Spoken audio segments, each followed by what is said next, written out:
उत्तर प्रदेश मुल्क में आबादी के नजरिए से सबसे बड़ी रियासत है, तो साथ ही साथ सियासी तौर पर भी सबसे अहम रियासत है।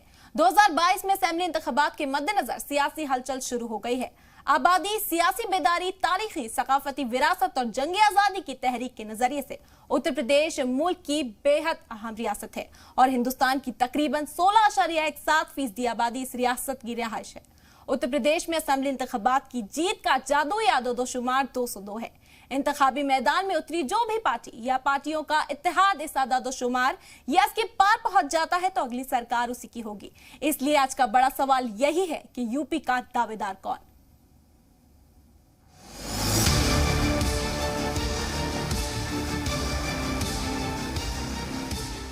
क्या सपा रहती बनाती, क्या ओवैसी रहते तो क्या मंदिर बनाते।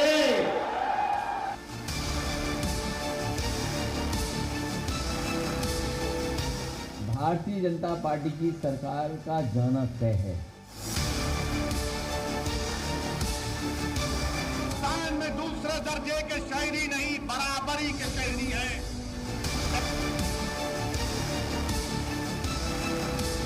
रुकिए मत, डरिए मत, आगे बढ़ना है, मजबूती से बढ़ना है और चुनाव को जीतना है।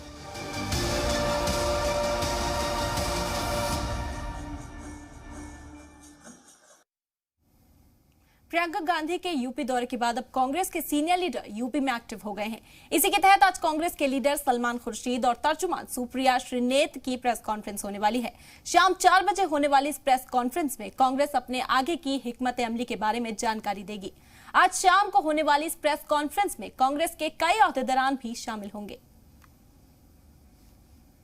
इस पर तफसीली मालूमात देने के लिए हमारे साथ बराह रास्त जुड़ गए हैं हमारे नुमाइंदा अहमद हुसैन। हम आपका रुख कर देंगे, क्या कुछ हिकमत अमली कांग्रेस की जानिब से अडॉप्ट की जाने वाली है आने वाले इंतखाबात के लिए, क्या कुछ रह सकता है इस प्रेस कॉन्फ्रेंस में? देखिए, बिल्कुल उत्तर प्रदेश का चुनाव जो है वो काफी अब एक एक्टिव मोड में आ चुका है और अब चंद ही महीने बचे हैं उत्तर प्रदेश के चुनाव में, तो तमाम पार्टियां की जो सरगर्मियां हैं वो तेज हो गई हैं। उसी के तहत अब कांग्रेस भी उत्तर प्रदेश में कोई कोर कसर नहीं छोड़ना चाहती है और आज खुद जो कांग्रेस के सीनियर लीडर हैं सलमान खुर्शीद, वो लखनऊ में हैं और यहाँ पर तमाम कार्यकर्ताओं और कांग्रेस के जो तमाम आला अधिकारी हैं उनसे मुलाकात कर रहे हैं, उनसे बात कर रहे हैं, उनके साथ बैठक कर रहे हैं। और बताया ये जा रहा है कि मैनिफेस्टो कमेटी की एक ये अहम बैठक इस वक्त कांग्रेस कार्यालय में चल रही है और उसमें जो खास तौर से एक कमेटी बनाई जाएगी और वो कमेटी लोगों के घर घर तक जाएगी, लोगों से गली मोहल्लों में सीधे राब्ता करेगी और लोगों से पूछेगी कि आपकी क्या समस्याएं हैं और आपको क्या आने वाले चुनाव में किस तरीके से आप क्या चाहते हैं, उसको लेकर एक मैनिफेस्टो तैयार किया जाएगा और जनता की राय को लेकर एक मैनिफेस्टो को तैयार किया जाएगा और उसके तहत कांग्रेस अपना मैनिफेस्टो मंशूर जो है वो तैयार करेगी और 2022 के चुनाव में ले जाएगी।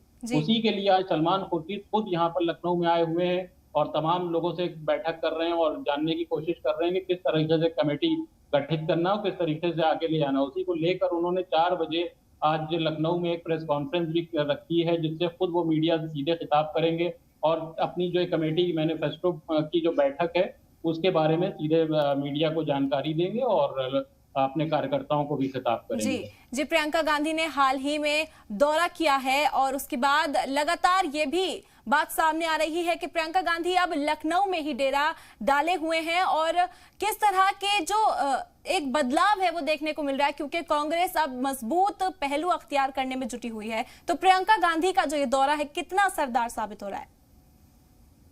बिल्कुल, देखिए हम आपको बता दें कि जब से प्रियंका गांधी के हाथ में उत्तर प्रदेश की कमान आई है तो जो उत्तर प्रदेश में खास तौर से कांग्रेस की जमीन जो खोई हुई है वो कहीं ना कहीं कार्यकर्ता उनको तलाशने लगे हैं, क्योंकि कार्यकर्ताओं में अगर किसी में कोई जोश और खरोश भले ही ना दिखता हो, लेकिन कांग्रेस के कार्यकर्ताओं में प्रियंका गांधी के आने से जरूर जोश और खरोश दिख रहा है और ये वो मान रहे हैं कि आने वाला जो 2022 का चुनाव होगा उसमें कुछ बदलाव के संकेत जरूर होंगे। भले ही कांग्रेस पूरी तरीके से काबिज ना हो पाए सत्ता में, लेकिन सीटों की बढ़त जरूर होगी क्योंकि प्रियंका गांधी एक काबिल और अच्छे नेता के तौर पर जानी जाती हैं और खास तौर से जो युवा जो उनके जो कार्यकर्ता हैं उनमें ऊर्जा भरने का काम करती हैं। जी। तो ये माना जा रहा है कि जो आने वाला वक्त होगा वो कांग्रेस लिए 2022 का जो होगा वो काफी बेहतर होगा। अगर प्रियंका गांधी के हाथ में जिस तरीके से कमान है, वो लगातार आप देख रही हैं कि उत्तर प्रदेश के दौरे कर रही हैं, और खुद वो लखनऊ में तमाम जितने भी कांग्रेस के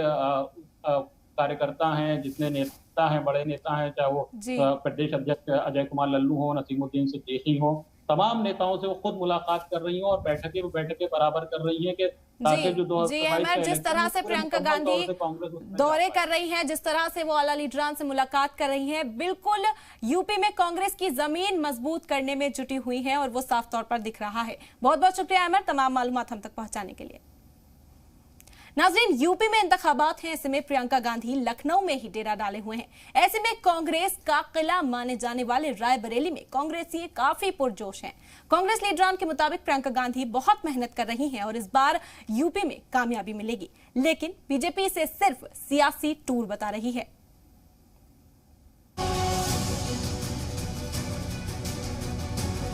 कांग्रेस के जनरल सेक्रेटरी प्रियंका गांधी इन दिनों यूपी को फतेह करने की हिकमत अमली में जुटी हुई हैं। अपनी इंतखाबी हिकमत अमली को धार देने के लिए प्रियंका गांधी लखनऊ में डेरा डाले हुए हैं। प्रियंका की प्लानिंग से रायबरेली में कांग्रेसी लीडरान में काफी जोश नजर आ रहा है और उन्हें यूपी में बेहतर नताइज की उम्मीद भी है।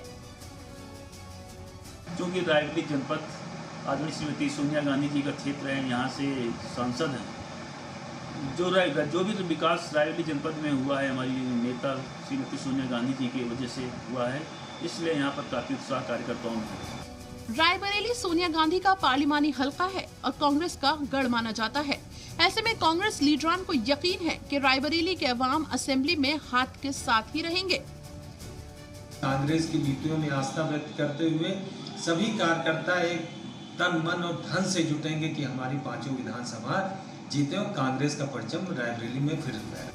हालांकि बीजेपी लीडरान प्रियंका गांधी के दौरे को सिर्फ सियासी टूर करार दे रहे हैं और पूछ रहे हैं कि कोरोना बहरान में सोनिया गांधी और प्रियंका गांधी कभी रायबरेली में क्यों नजर नहीं आई। प्रियंका गांधी सोच रही हैं कि रायबरेली को जैसे पूर्व में भी हमने बेवकूफ जनता को बनाया है और इस बार भी जनता हमारे बहकावे में आ जाएगी और उनका समर्थन करने लगेगी। ऐसा बिल्कुल नहीं है। इंतखाबी माहौल में प्रियंका गांधी का यूपी टूर चल रहा है और वो मुसलसल हिकमत अमली बनाने में जुटी हुई हैं। लेकिन देखना ये होगा कि यूपी में कांग्रेस में वो कितनी जान फूंक पाएंगी। सैयद हुसैन अख्तर की रिपोर्ट, जी मीडिया, रायबरेली। कानपुर में बेरोजगारी, महंगाई और तरक्याती कामों के नहीं होने का इल्जाम लगाकर गुज़िश्ता हफ्ते समाजवादी पार्टी कारकुनान के सतीश महाना ने दफ्तर में जमकर हंगामा किया था। इस दौरान बीजेपी कारकुनान और समाजवादी पार्टी के कारकुनान में झड़प भी देखने को मिली थी। पूरे मामले में जब पुलिस ने मोर्चा संभाला तब जाकर मामला शांत हुआ। अब इस मामले में 300 समाजवादी पार्टी के कारकुनान पर पुलिस ने 13 दफात के तहत मामले दर्ज कर लिए हैं।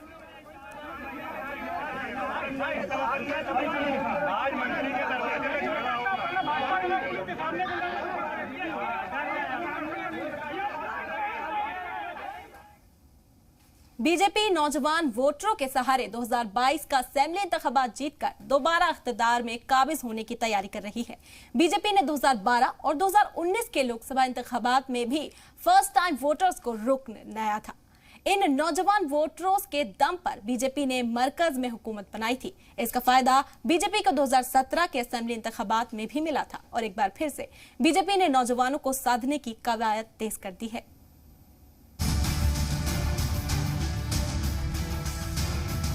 इंतखाबी मौसम में यूपी की सियासत नौजवानों के इर्द गिर्द घूम रही है।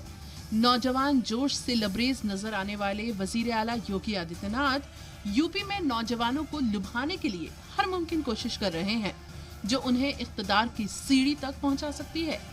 वजीर आला बनने के बाद वजीर आला योगी आदित्यनाथ मुसलसल नौजवानों के मुस्तकबिल को लेकर काम कर रहे हैं। रियासत में कई ऐसे मंसूबे चलाए जा रहे हैं जो नौजवानों के बेहतर मुस्तकबिल के लिए मुफीद हैं। यूपी स्कॉलरशिप, उत्तर प्रदेश मुफ्त स्मार्टफोन तकसीम मंसूबा, यूपी मुफ्त लैपटॉप मंसूबा, यूपी यू राइस पोर्टल, प्रवासी श्रमिक उद्यमिता विकास योजना, वजीर आला ग्राम उद्योग रोजगार मंसूबा, उत्तर प्रदेश बेरोजगारी भत्ता, वजीर आला अभ्युदय मंसूबा, और उत्तर प्रदेश इंटर्नशिप स्कीम समेत कई मंसूबों से नौजवान फायदा उठा रहे हैं। मिशन 2022 की तैयारी में जुटी बीजेपी अब नौजवानों के सहारे इख्तिदार पर काबिज होने की तैयारी में है। बीजेपी युवा समागम के सहारे नौजवानों में जोश भरने की कोशिश कर रही है। इस हिकमत अमली को कामयाब बनाने के लिए बीजेपी के कई नौजवान लीडरान को जिम्मेदारी दी गई है। तेजस्वी सूर्या, अनुराग ठाकुर, पंकज सिंह समेत कई लीडर युवा वोटर्स को साधने में जुटे हुए हैं। वहीं लखनऊ में युवा समागम की इख्तितामी तकरीब में वजीर आला योगी आदित्यनाथ भी युवा कारकुनान में जोश भरते नजर आए। आप में से बहुत सारे नौजवान होंगे 2017 के पहले जिसके दर्जन भर कस्बों में शिकायतें मिलती थी कि यहां से पलायन हो रहा है। वो कैराना हो, कांधला हो और इस प्रकार के पश्चिमी उत्तर प्रदेश के 1 दर्जन ऐसे कस्बे थे। क्योंकि अगले 6 वर्ष के अंदर उत्तर प्रदेश की अर्थव्यवस्था को देश की नंबर 1 की अर्थव्यवस्था के रूप में स्थापित करना है। अगर आबादी नंबर 1 की है तो फिर उत्तर प्रदेश की अर्थव्यवस्था भी नंबर 1 की होगी। हाल ही में ओलंपिक के खिलाड़ियों को चेयर करने के लिए मुहिम चलाई गई थी। उससे न सिर्फ बड़ी तादाद में नौजवान जुड़े थे, बल्कि खुद वजीर आला योगी आदित्यनाथ ने भी लखनऊ के मोहनलालगंज में ओपन जिम पहुंचकर नौजवानों का जोश बढ़ाया था। पार्टी अपनी रुकनियत मुहिम में भी इस बात का ख्याल रख रही है कि पार्टी की तैयारी नौजवान और खास तौर पर पहली बार वोट करने वाले नौजवान पर भी है। उत्तर प्रदेश में होने वाले 2022 के विधानसभा चुनाव को लेकर यूपी भाजपा अब युवाओं पर पूरी तरह से फोकस कर रही है। इसीलिए उत्तर प्रदेश में तमाम जो युवा मोर्चा के राष्ट्रीय अध्यक्ष रह चुके हैं उनको अब बड़ी जिम्मेदारी दी जा रही है। चूंकि दूसरी तरफ बसपा भी अपने यंग ब्रिगेड को मैदान में उतारने का ऐलान कर चुकी है, तो ऐसे में भाजपा अब पूरी जी जान से उत्तर प्रदेश में युवाओं को पार्टी से जोड़ने के लिए तमाम तरह के अभियान चलाना शुरू कर चुकी है। मिशन 2022 के लिए बीजेपी नौजवानों तक पहुंचने के लिए पार्टी का युवा मोर्चा बेहद सरगर्म किरदार में नजर आने वाला है। युवा वोटर्स बड़ी तादाद में हैं। ऐसे में सेवा और समर्पण जैसी मुहिमों में युवा मोर्चा की जानिब से किए जा रही तकारीब से भी युवा बड़ी तादाद में जोड़ने की तैयारी में हैं। हालांकि बीजेपी की इस मुहिम पर समाजवादी पार्टी हमलावर है। देखिए, भारतीय जनता पार्टी आज युवाओं की बात कर रही है, जबकि भारतीय जनता पार्टी की पूरी सरकार में सबसे ज्यादा उत्पीड़ित और परेशान युवा ही रहे हैं। ना उनको नौकरी मिली ना रोजगार। और जब युवा अपना हक मांगने गए नौकरी का, रोजगार का, तो योगी जी ने कहा कि घर को कुड़क करा देंगे। और अब भारतीय जनता पार्टी क्योंकि चुनाव आ गए हैं, युवाओं को लुभाने निकली है। यही हुआ उत्तर प्रदेश में भारतीय जनता पार्टी को मिट्टी में मिला के इनकी सत्ता को बाहर कर देंगे। अब देखना यह होगा कि 2022 में युवा वोटर्स को साधने की बीजेपी की हिकमत अमली कितनी कामयाब होती है। ब्यूरो रिपोर्ट, जी मीडिया। 2022 के दंगल में उतरते ही बीजेपी ने अपने उम्मीदवार पर तबादला ख्याल शुरू कर दिया है। जरा के मुताबिक बीजेपी इस बार 150 मौजूदा अरकान असेंबली का टिकट काट सकती है।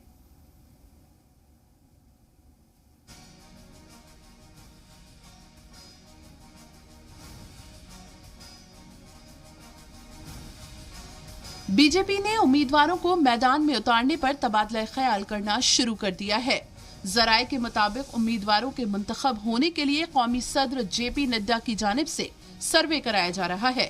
पार्टी के फॉर्मूले के मुताबिक टिकट तकसीम हुआ तो असेंबली इंतखाब 2022 में 150 से ज्यादा उम्मीदवार तब्दील हो जाएंगे। हालांकि बीजेपी अभी इस पर कुछ भी कहने से बच रही है।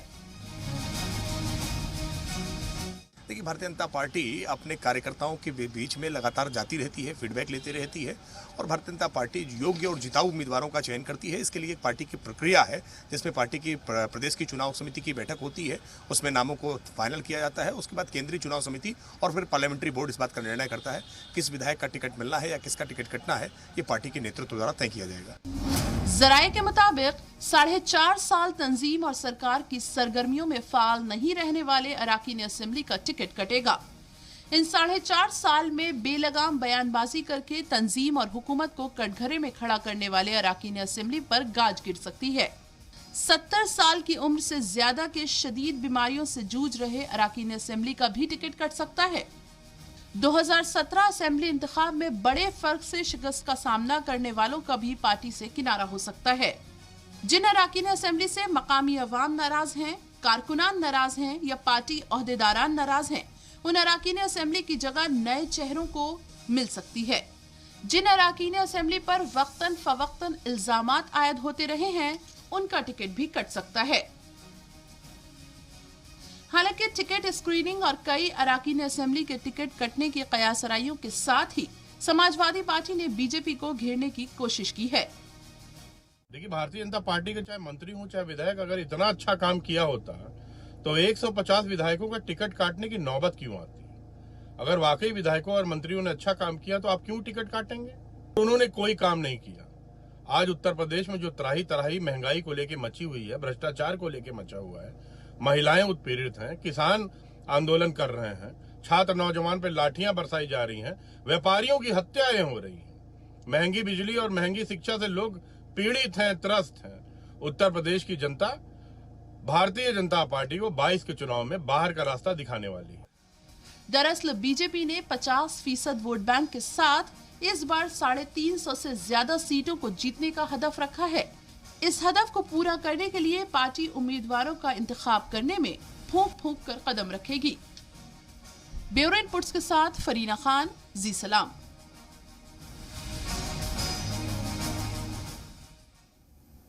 2022 के लिए बीजेपी कोई कसर नहीं छोड़ना चाहती। अब बीजेपी सभी मंडल के मीडिया इंचार्ज और तर्जुमान की ट्रेनिंग कराएगी ताकि ट्रेनिंग के बाद जिला और मंडल सतह पर सरकार के कामों की तशहीर हो सके और हिज़्ब इख्तिलाफ को जवाब दिया जा सके।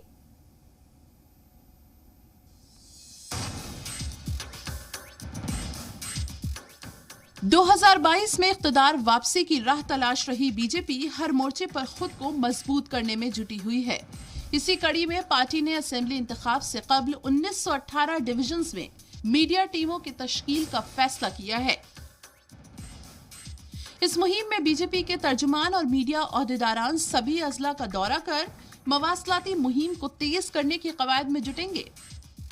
इसके साथ ही बीजेपी अपने तर्जुमान के लिए जिला सतह पर ट्रेनिंग तकारीब का भी इनेकाद करेगी। देखिए, भारतीय जनता पार्टी मानती है कि जो संचार के माध्यम है, इनका ठीक से उपयोग करके सरकार की उपलब्धियों को जनता तक पहुंचाया जाए और जो विपक्ष लगातार अफवाहें फैलाने का काम कर रहा है, इन अफवाहों की पूरी तरह से काट की जाए। इसके लिए भारतीय जनता पार्टी ने अपने मंडल स्तर पर मीडिया प्रभारी की नियुक्ति की है और उनके साथ प्रशिक्षण दे करके कैसे जनता तक हम अपने संदेश को स्पष्ट तौर पर पहुँचा सकें, इसके लिए एक प्रशिक्षण देने का कार्यक्रम किया जा रहा है। मरकजी और रियासती हुकूमत की सभी हुसूलियाबियों की तशहीर के जरिए लोगों तक पहुंचने के लिए मंसूबा तैयार किया जा रहा है। इसके लिए मश्क भी कराया जाएगा। मश्क का बुनियादी मकसद हिज़्ब इख्तिलाफ की जानिब से बीजेपी के खिलाफ झूठी तशहीर का मुकाबला करना है। मेट्रोज बन जाएंगी, पता नहीं कितने एक्सप्रेसवेज बन जाएंगे, कितना इन्वेस्टमेंट हो जाएगा, इंडस्ट्रियलाइजेशन हो जाएगा, उत्तर प्रदेश का कायाकल्प हो जाएगा। और बड़ी बड़ी जो घोषणाएं इन्होंने महिलाओं को लेके, सुरक्षा को लेके और किसान भाइयों को लेके की थी, वो तक पूरी नहीं कर पाई हैं। भारतीय जनता पार्टी को जनता अच्छी तरह समझ चुकी है। अब इनका मीडिया सेल जितना मर्जी भ्रम फैलाता रहे, वो भारतीय जनता पार्टी के खिलाफ ही जाएगा, क्योंकि आक्रोश जनता का लगातार भारतीय जनता पार्टी के खिलाफ बढ़ रहा है और भारतीय जनता पार्टी अभी किसी भी कीमत पे सत्ता में आने वाली नहीं है। वाज़ेह रहे कि वजीर आला योगी आदित्यनाथ और बीजेपी रियासती सदर स्वतंत्र देव सिंह के साथ ही मरकजी मीडिया टीम के ओहदेदारान और तर्जुमान ने गुज़श्ता दिनों रियासत और जिला मीडिया टीम के ट्रेनिंग सेशन का इनेकाद किया था। अब सभी मंडलों के मीडिया इंचार्ज और तर्जुमान की ट्रेनिंग का मंसूबा तैयार किया है। उत्तर प्रदेश में 2022 के विधानसभा चुनाव को लेकर यूपी भाजपा ने पूरे उत्तर प्रदेश में मीडिया प्रवक्ताओं की एक बड़ी फौज तैयार कर ली है। इसके साथ साथ सोशल नेटवर्क और डिजिटल प्लेटफॉर्म पर भी ये तमाम प्रवक्ता लगातार पार्टी का बखान करेंगे। ऐसे में कहा जा सकता है कि उत्तर प्रदेश में 2022 के विधानसभा चुनाव को लेकर भाजपा तमाम जो कार्य हैं वो प्रवक्ताओं के जरिए जनता तक पहुंचाने की कोशिश करेंगे। कैमरामैन देशराज सिंह के साथ विशाल लघुवंशी, जी मीडिया, लखनऊ। सीएम योगी आदित्यनाथ ने लोक भवन में मिशन शक्ति के फेज 3 का शुभारंभ किया। इस मौके पर उन्होंने महिला स्वावलंबन के लिए अगले 3 महीने का लक्ष्य तय किया है।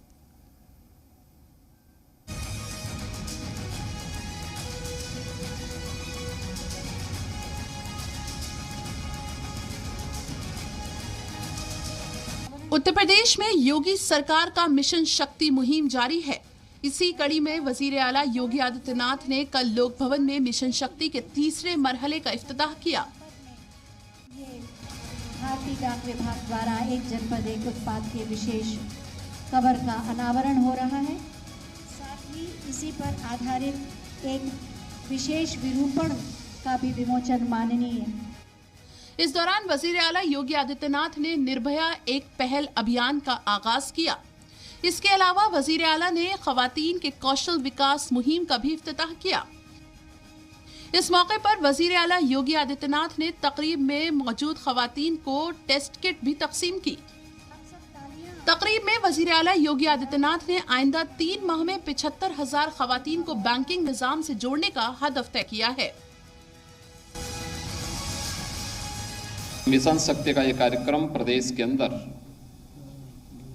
हर बहन को, हर बेटी को सुरक्षा, सम्मान और स्वावलंबन के लक्ष्य को प्राप्त करने की दिशा में अग्रसर होना चाहिए और सभी विभाग अपने अपने स्तर पर इस दिशा में प्रयास प्रारंभ करें। वजीर आला योगी आदित्यनाथ ने कहा कि मुंतखब 75,000 खवातीन को 3 दिन की ट्रेनिंग दी जाएगी। उसके बाद आइंदा 3 माह उन्हें पीएम मुद्रा योजना के जरिए इक्तिसादी मदद दिलाकर खुद मुख्तार बनाया जाएगा। 75,000 बहनों को एक साथ उनके 3 दिवसीय प्रशिक्षण के साथ ही उन्हें अगले 3 महीने के अंदर प्रधानमंत्री मुद्रा योजना के माध्यम से प्रदेश के बैंकों के साथ जोड़ना, सस्ते में लोन की सुविधा उपलब्ध करवाना, शासन की विभिन्न योजनाओं की सब्सिडी का लाभ उन्हें उपलब्ध करवाना और उनके स्वावलंबन को आगे बढ़ाना। वाज़ेह रहे कि खवातीन की हिफाजत, एहतराम और इज्जत के लिए योगी सरकार का मिशन शक्ति जारी है। इस मुहिम के तहत मुख्तलिफ मरहलों में तकरीब चल रही है। पहले मरहले में जहां सिक्योरिटी के मद्देनजर एंटी रोमियो स्क्वाड तश्कील किया गया था, वहीं दूसरे मरहले में हर थाने में खवातीन हेल्प डेस्क का क़याम किया गया है। अब तीसरे मरहले में सरकार ग्रामीण खवातीन को खुद मुख्तार बनाने की राह पर गामज़न है। ब्यूरो रिपोर्ट, जी मीडिया।